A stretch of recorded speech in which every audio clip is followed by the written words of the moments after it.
दोन उंच डोंगराच्या मध्ये असलेल्या या खिंडीतील वाट इतकी अरुंद आहे की येथून एका वेळी फक्त एक घोडेस्वार पार जाऊ शकतो.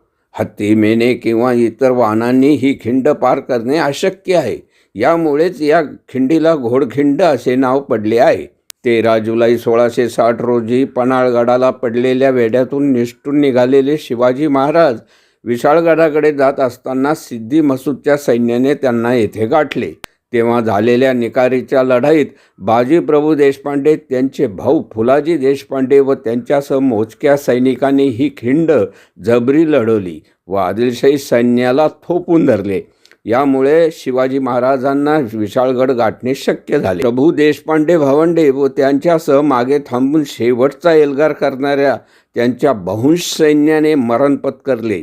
त्यांच्या या बलिदानाची आठवण म्हणून या खिंडीला पावनखिंड असे नाव दिले गेले.